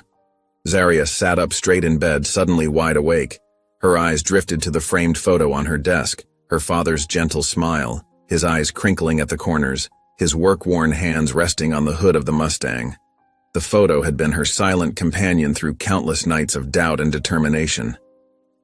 "We're cracking it open, Dad," she whispered, touching the glass of the frame with trembling fingers. The cool surface grounded her as emotions swirled inside her chest. 2 hours later, Zaria sat beside Celeste in the familiar wooden pews of courtroom 3B. The space felt different today, lighter somehow despite the heavy oak panels and musty law books lining the walls. Sunlight streamed through tall windows, casting long rectangles of gold across the floor, illuminating dust motes that danced in the air like tiny stars. Judge Martinez settled into her chair, her black robes rustling as she arranged the files before her. The courtroom fell silent, save for the soft whir of the ceiling fans and the occasional cough from the gallery. Tension hung in the air, thick enough to touch. "In the matter of Bennett versus the state," Judge Martinez began, her voice clear and measured, "I have reviewed the sealed documents from the original trial of Marcus Bennett, case number 2009 CR 4721. Her words carried weight, each syllable deliberate and precise. She lifted the first document, adjusting her reading glasses that perched on her nose. "Let the record show that of the 3 supposed witnesses listed in the original complaint, none appeared at trial. Not one." She looked up, her gaze sweeping the courtroom like a searchlight. "In fact, when my clerk attempted to locate these witnesses for this review, we found no record of them ever existing at the addresses provided." A murmur rippled through the gallery like a stone dropped in still water. Celeste squeezed Zaria's hand, her fingers warm and steady against Zaria's cold ones. "Furthermore," the judge continued, her tone hardening, "all physical evidence in the case was processed and filed solely under the authority of Officer James Grant and his then-partner, Officer Michael Torres. Both officers have since been implicated in multiple instances of misconduct and evidence tampering." She held up the photograph that had been hidden in the Mustang, the one showing Grant and Torres posing with the supposedly stolen vehicle. "This photograph, recently discovered, proves that the vehicle Mr. Bennett was accused of stealing was already in police possession before his arrest. The timestamp and location data are irrefutable." The image seemed to glow in her hands, a beacon of truth in a sea of lies. Zaria's throat tightened. She could picture her father meticulously gathering this evidence, carefully preserving it, knowing he couldn't use it from inside the system that had trapped him. His patience and foresight stretched across time to this moment, a final gift from father to daughter. Judge Martinez's voice took on an edge of controlled anger as she continued. "But perhaps most disturbing is what our review uncovered about the prosecution itself. Assistant District Attorney James Whitman, who led the case against Mr. Bennett, accepted a position as legal advisor to the police union less than 6 months after securing this conviction, a clear conflict of interest that was never disclosed." She set down her papers and removed her glasses, looking directly at Zaria with eyes that held both compassion and righteous indignation. This case was not only mishandled, it was manufactured. Every piece of evidence, every witness statement, every procedural step was corrupted by either incompetence or deliberate misconduct. Likely both. The judge straightened in her chair, her shoulders squaring with resolve. "Therefore, pursuant to Section 440.10 of the Criminal Procedure Law, I hereby order Marcus Bennett's conviction vacated in its entirety. The record will reflect that he was wrongfully convicted, based on falsified evidence and prosecutorial misconduct." The gavel cracked against wood, the sound echoing off the high ceiling like a thunderclap of justice. So ordered. The gallery erupted in cheers and applause. Celeste wrapped her arms around Zarya, who sat perfectly still, tears streaming down her face like silent rain. Everything seemed to move in slow motion. The reporters rushing for the doors, the lawyers gathering their papers, the activists hugging each other in celebration. The world blurred around her, sounds muffled as if she were underwater. Zarya walked out of the courtroom in a daze, barely registering the chaos around her. Television cameras flashed like lightning. Protesters on the courthouse steps waved signs and chanted, their voices rising and falling like waves. Reporters thrust microphones toward her face, their questions blending into a meaningless roar. She didn't speak. Instead, she moved through the crowd until she reached the bottom of the courthouse steps. There, she knelt down, one hand pressed against the cool stone, and whispered words meant only for one person, words that traveled beyond the physical world. "Your name is clean now." The words felt both massive and inadequate, like trying to capture an ocean in a teacup. They couldn't bring back the years lost, couldn't erase the pain, couldn't undo the damage done. But they were true, and truth had been her father's North Star all along, guiding him even through his darkest nights. Proof always wins, his necklace had promised. Today, finally, it had. The system that had broken her father had been forced to acknowledge its own corruption, and in that acknowledgement lay a victory that transcended even death itself. The evening air was heavy with purpose as Zarya and Celeste entered the community center's meeting room. 3 families waited inside, their faces etched with a familiar pain that Zarya recognized all too well. Plastic chairs scraped against linoleum as everyone settled around a worn wooden table. Mrs. Johnson, a petite woman with silver-streaked hair, spoke first. Her hands trembled as she unfolded a hospital document. "My Tommy. He was 16 when Grant's unit picked him up. Said he matched the description of a car thief." She pressed her lips together, fighting back tears. "They held him for 28 hours. No phone call. No lawyer. Just kept saying he'd confess eventually." The fluorescent lights hummed overhead as Mrs. Johnson continued. "When they finally let him go, something in him was broken. 2 months later, I found him." Her voice cracked. "Found him in the bathroom, pills. The note said he couldn't handle being seen as a criminal everywhere he went." Zarya reached across the table, covering Mrs. Johnson's shaking hands with her own. Tommy had survived, but the scars remained, both physical and invisible. Next to Mrs. Johnson, Marcus Williams Sr. pulled out a thick manila envelope. "My boy got the same treatment, but they offered us this." He slid a document across the table. Celeste picked it up, her eyes narrowing as she read. "A settlement agreement," Celeste said, her voice tight with controlled anger. "With a non-disclosure clause.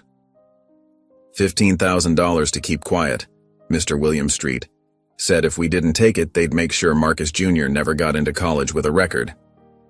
The third family, the Robertsons, had a similar story. Their daughter had been a passenger in a suspicious vehicle that Grant's unit had targeted. The trauma had forced her to drop out of her engineering program. Zarya stood up, walking to the whiteboard mounted on the wall. She uncapped a marker, its sharp chemical smell cutting through the heavy air. "What happened to us wasn't random," she said, drawing a circle in the center. "It was systematic, calculated." She wrote Grant in the circle, then began drawing lines outward. "The department protected him," she continued, adding another circle.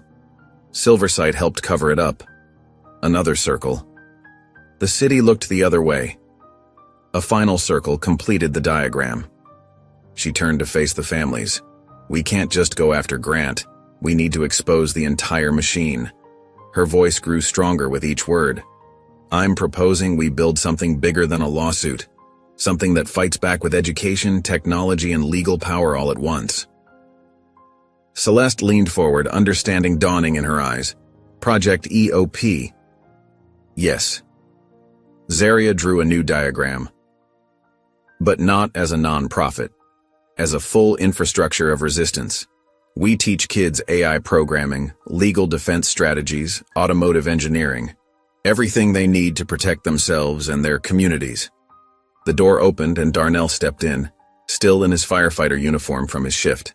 "Count me in," he said, pulling up a chair. "The old firehouse has a workshop space we never use. It's yours if you want it." Zaria's phone buzzed. A message popped up from Maya Chen, one of the STEM mentorship coordinators who had been suspended for supporting her. "Maya's offering to build the digital platform," Zaria announced. "She's been coding resistance tools in secret since they suspended her." Mr. Williams spread out a stack of old newspapers on the table. "I've been collecting articles about Grant's unit for years," he said. "Every traffic stop, every search, every arrest." Mrs. Johnson pulled out her phone. "I have a whole network of mothers whose kids were targeted. We've been documenting everything." The energy in the room shifted from grief to determination as they began piecing together the timeline. Celeste's legal pad filled with names, dates, and case numbers. The Robertsons had photographs of Grant's unit conducting illegal searches. Mr. Williams had precinct meeting minutes showing pattern after pattern of targeted harassment. 15 years, Celeste muttered, staring at the growing web of evidence. "They've been doing this for 15 years. As midnight approached, the families left with new purpose, armed with tasks and timelines. Celeste headed home to start drafting the class action paperwork. Darnell went to prep the firehouse workshop. Zaria drove home alone, her mind racing with plans and possibilities. In her garage, she stood before her father's old tool chest, a heavy red metal box she hadn't opened since his death. Her hands shook slightly as she lifted the lid. The familiar smell of motor oil and metal hit her first. Everything was exactly as he'd left it, wrenches arranged by size, screwdrivers sorted by type, each socket in its labeled place. But there, tucked between two trays, was a small white envelope she'd never seen before. Written in her father's neat mechanic's handwriting were the words, "For Z, when you're ready to build something new." She opened it carefully, pulling out several sheets of graph paper covered in detailed technical drawings. They showed a hybrid electric engine design for a Mustang, with notes about sustainable power and enhanced performance scribbled in the margins. Tears rolled down her cheeks as she studied the drawings, but she was smiling. "Let's build, Dad." The morning sun cast long shadows through the courthouse's high windows as people packed into every available space. The police tribunal for Officer Grant had drawn hundreds, protesters with handmade signs pressed against the building's stone facade, reporters clutching notepads and microphones, and activists wearing shirts emblazoned with "Justice for Marcus Bennett." Inside the courtroom, Zaria sat perfectly still in the front row, her father's necklace catching the light. The engraved words, "Proof always wins," seemed to pulse against her collarbone. Her fingers traced the edge of the pendant as she watched Grant being sworn in, his once crisp uniform now wrinkled and ill-fitting after months of administrative leave. Celeste stood at the prosecution table, arranging documents with methodical precision. She'd spent weeks preparing for this moment, building a case that would expose not just Grant's actions, but the entire system that had protected him. The judge, an older woman with steel-gray hair and alert eyes, called the tribunal to order. The room fell silent, except for the soft whir of camera shutters. Grant took the stand, his face a mask of practiced neutrality. But Zaria noticed the slight tremor in his hands as he adjusted his collar, the first crack in his facade.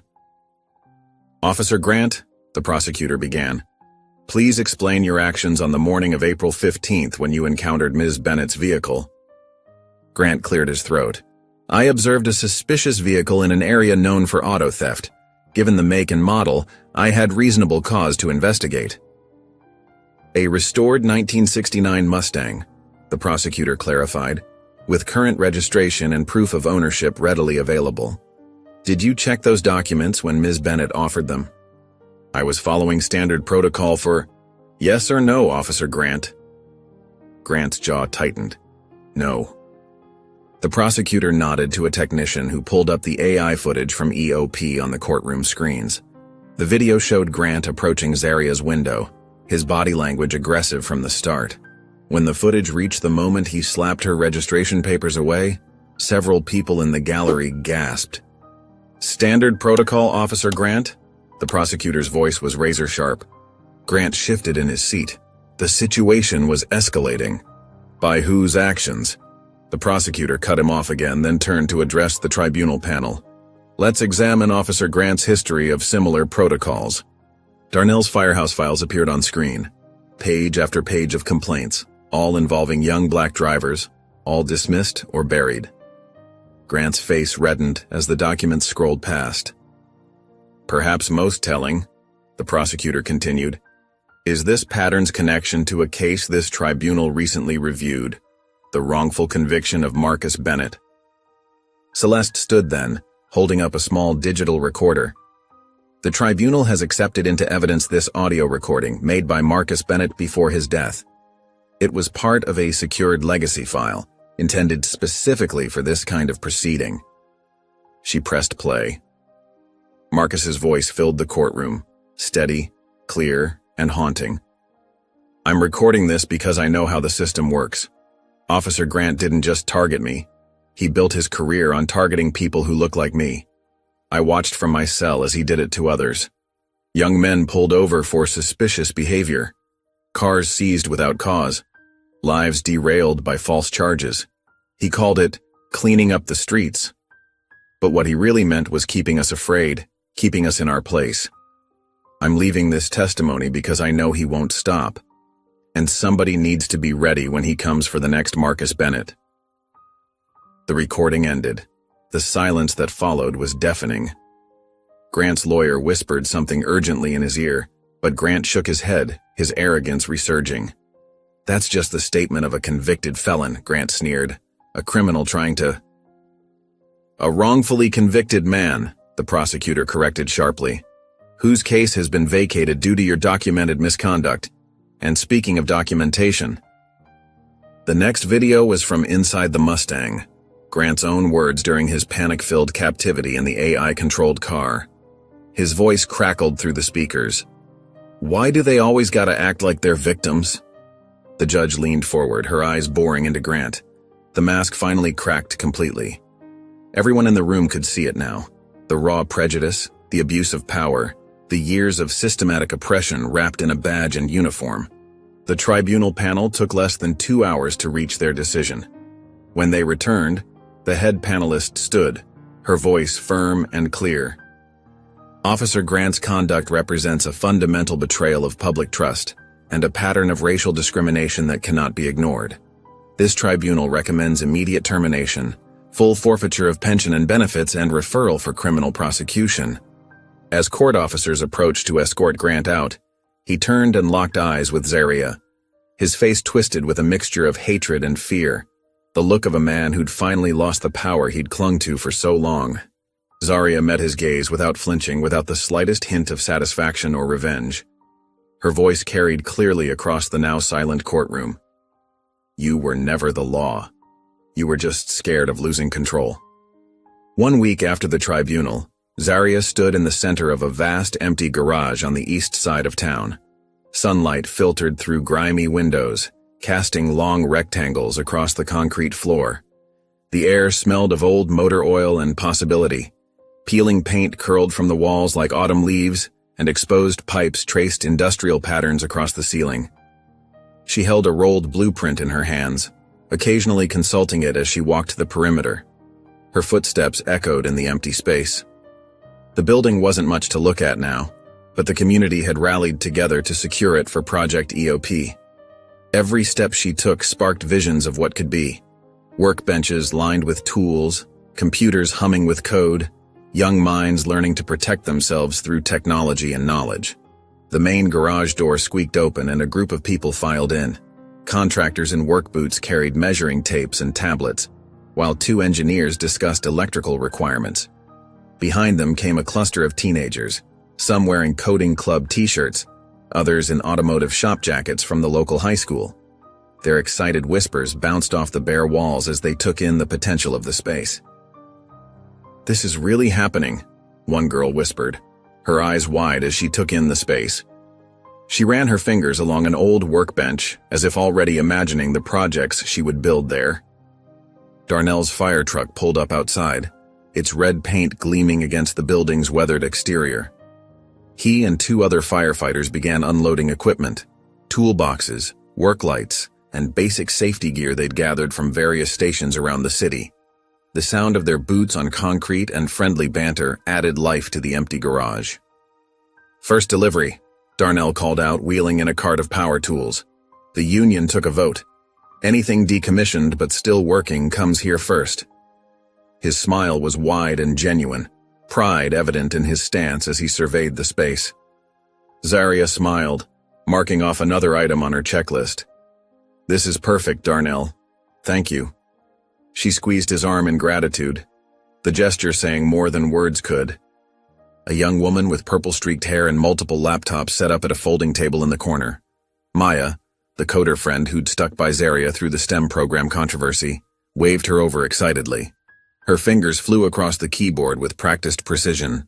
"You've got to see this," Maya said, spinning one laptop around. "First beta of the EOP platform." Her eyes sparkled with the thrill of creation. The screen displayed a sleek interface reminiscent of a video game menu but with clear educational purposes. Different modules glowed invitingly: AI integration basics, security system architecture, know your rights, and auto mechanics 101. Each section was gamified, with achievement levels and practical challenges. The graphics were simple but engaging, designed to draw in young minds.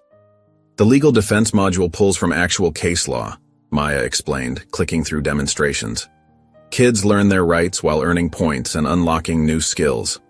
And look, the automotive section uses AR. Point your phone at any car part, and it identifies it, explains its function, and shows you how to work on it safely. Zarya watched as a 3D engine assembly rotated on screen, each component highlighted with detailed annotations. "This is exactly what we needed. How many kids can we start with?" She leaned closer, already imagining the faces of young people discovering their power through knowledge. "Platform supports up to 500 users in beta. We can scale up from there." Maya's fingers tapped a few more keys, bringing up a registration page ready for their first participants. The garage door opened again. A woman carrying professional camera equipment stepped inside, her press badge catching the light. "Ms. Bennett? I'm Sarah Chen from Frontline Documentary Films. We'd love to do a feature on your story. The fight for justice, this new program, all of it." She held her camera at the ready, clearly hoping for an immediate interview. Zarya shook her head politely but firmly. "I appreciate the interest, but I'm not the story here. Follow the kids we're building up. I'm not the point." She gestured toward the teenagers already exploring the space, their energy filling the room. "But your father's case, the AI system, taking down Officer Grant. People need to hear about this," Sarah pressed, stepping closer with an eager expression. "They will," Zarya replied, gesturing to the teenagers already clustering around Maya's computer. "Through the changes these kids make, through the systems they build to protect their communities. That's the real story." Her voice carried quiet conviction that made Sarah pause. Sarah nodded slowly, understanding dawning in her eyes. She turned her camera toward the growing activity in the garage instead, capturing the birth of something meaningful rather than focusing on the past. Later that afternoon, Zarya's phone buzzed with a notification from her bank. An anonymous transfer had just cleared, enough to purchase the property outright. She stared at the screen, stunned, until Celeste called. "The judge," Celeste said without preamble. "The one who vacated your father's conviction. She did it through a blind trust. Said it was restitution, not charity." Even through the phone, Celeste's voice carried the weight of justice finally served. Zarya leaned against a wall, overwhelmed by the quiet justice of it. Around her, the garage hummed with activity. Contractors marking measurements on walls, teens helping Darnell sort tools, Maya's keyboard clicking as she refined the platform's code. The space that had been empty hours ago now buzzed with purpose and promise. As evening approached, the space gradually emptied. Promises to return tomorrow. Plans taking shape.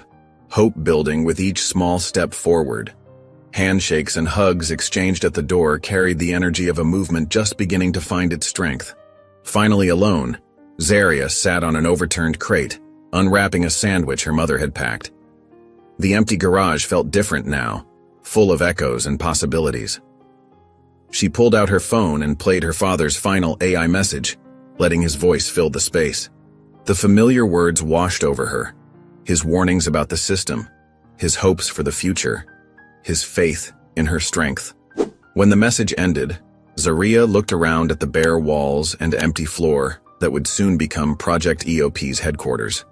The fading sunlight cast long shadows, but they no longer seemed ominous, just the natural transition from one day to the next.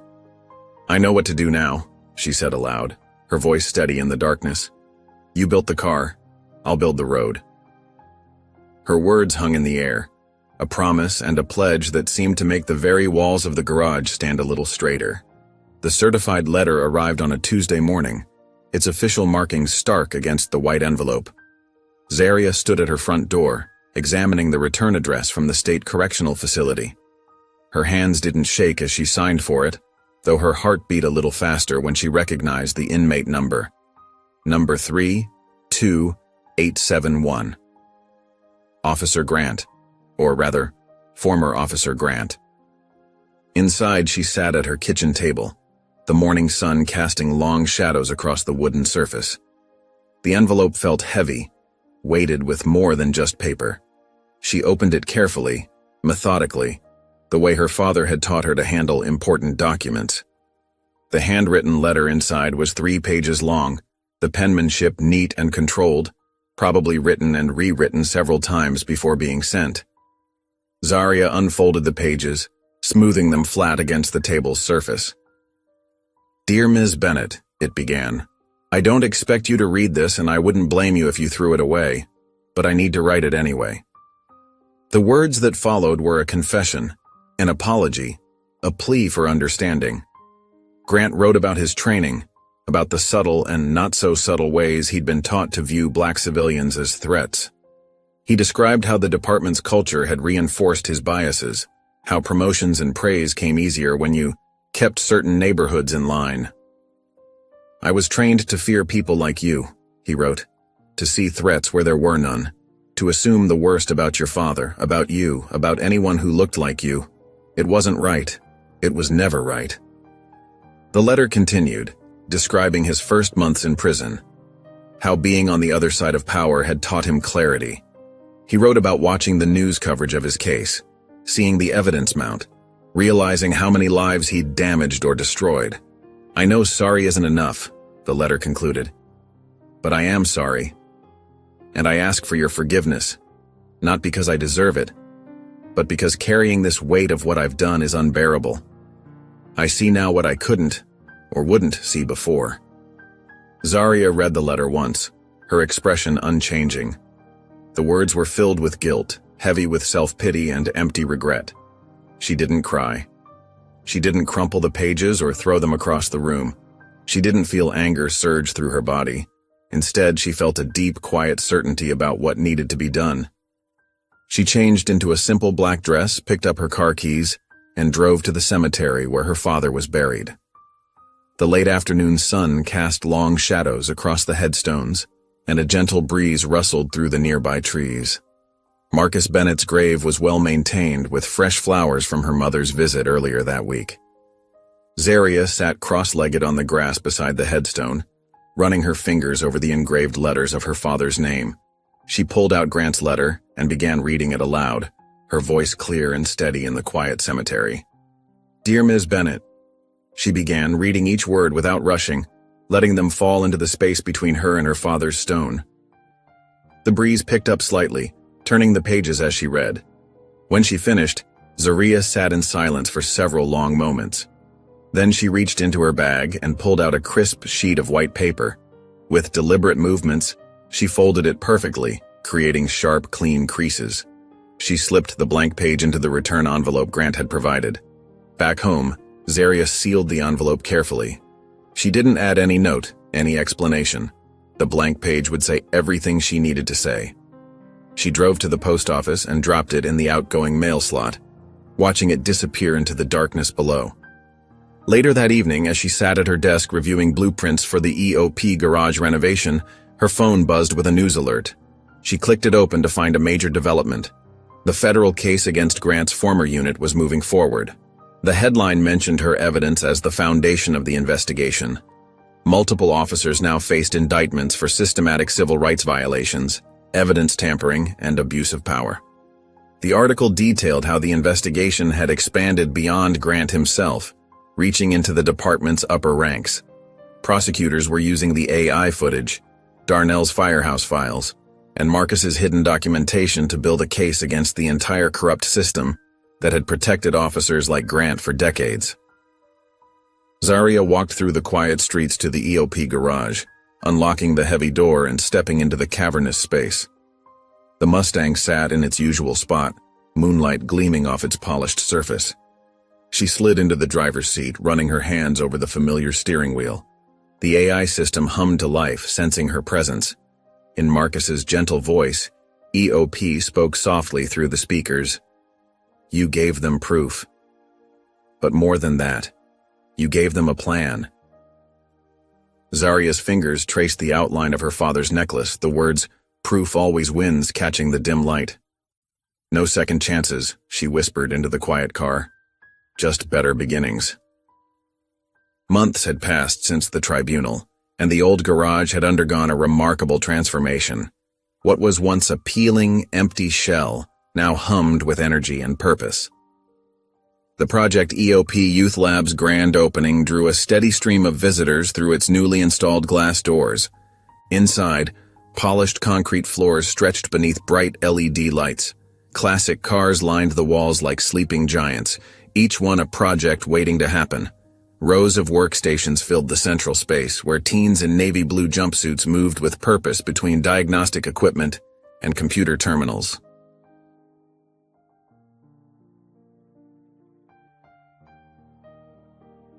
The air buzzed with the sound of power tools and excited chatter. At one station, a girl with tight braids and focused eyes carefully installed a high-resolution camera into a Crown Victoria's bumper. Her fingers moved with precision as she connected the delicate wiring, double-checking the connection on a tablet beside her. Nearby, a lanky boy in thick-rimmed glasses hunched over a recovered scooter, its frame still bearing the marks of its time in the police impound lot. His fingers flew across a keyboard, programming new security protocols into its electrical system. The screen before him displayed lines of code that would make the vehicle impossible to steal again. Several students gathered around a row of screens showing 3D mechanical diagrams. They debated the best ways to integrate AI systems into older model vehicles, their young voices confident and passionate. The walls displayed educational posters about vehicle security, coding basics, and legal rights during traffic stops. At the front of the space, Zaria stood on a small platform, her father's necklace catching the light. The crowd quieted as she began to speak, her voice carrying clearly through the space without need for a microphone. "Welcome to Project EOP," she said, her eyes scanning the gathered faces, students, parents, community members, and even a few city officials trying to look inconspicuous in the back. "Some of you might expect me to talk about justice today, about fighting back or proving points." She paused, glancing at a young girl who was showing her mother how to run a diagnostic scan on an engine. "But that's not what this space is about. This isn't about justice. It's about what we build when they think we're too broken to try." The crowd murmured in agreement. Zaria continued, "Every car here has a story. Every student here has a story. And now together we're writing new ones." She gestured to the workstations around her. "We're not just teaching mechanics and coding, we're teaching power. The power to protect yourself, to understand your rights, to build something that can't be taken away." As Zaria stepped down from the platform, Celeste moved forward, holding up an official-looking document. Her sharp suit contrasted with the industrial setting, but her smile was warm and genuine. "I'm pleased to announce that Project EOP has secured ongoing funding through the city's education initiative," she announced. "The City Council has voted to include our program in its annual education grants, ensuring we can continue to expand our reach." The news was met with applause and cheers from the students. One of the city council members in the back shifted uncomfortably, probably remembering the heated debates that had preceded this decision. Darnell stood at a testing station surrounded by a group of eager students. He adjusted a sensor on an engine block while explaining the calibration process. "See this right here? This tells you everything you need to know about what's happening inside. No secrets, no surprises. He grinned at the teenagers. I'll tell you what, this place has more future in it than City Hall. The students laughed, but their eyes remained fixed on his hands as he demonstrated the proper technique. They took turns practicing, their movements becoming more confident with each attempt. As the afternoon wore on, the crowd thinned out. Zarya found herself walking alone through the garage, her footsteps echoing in the quieter space. She passed a row of Mustangs, each one rebuilt by different student teams. Despite their varying colors and modifications, they all shared one detail: a tiny micro-etching near the gas cap that read, "Built by those they tried to silence." She stopped at her father's Mustang, still gleaming as proudly as ever. At her approach, EOP activated, the familiar hum of systems coming online filling the air. "Diagnostic complete," Marcus's voice said softly through the speakers. "All systems." There was a pause, almost thoughtful. Evolving. Zarya opened the driver's side door and slid into the familiar seat. Her hand found its place on the steering wheel, but she didn't reach for the key. Instead, she sat quietly, letting the peaceful moment wash over her. Behind her, the sounds of the remaining students at work created a symphony of purpose. The whir of drills, the tap of keyboards, the metallic clang of tools being selected and replaced. Laughter erupted from one corner where a team had successfully completed their first security system installation. Through the windshield, Zarya could see the last rays of sunset streaming through the high windows, catching on the newly installed metalwork above the main door. The words, crafted in strong, clean lines of steel, seemed to glow in the evening light. "Legacy is not what they give us, it's what we forge." If you enjoyed the story of Zarya, I handpicked this next story that you will enjoy. Please don't miss this one. Click here to watch it.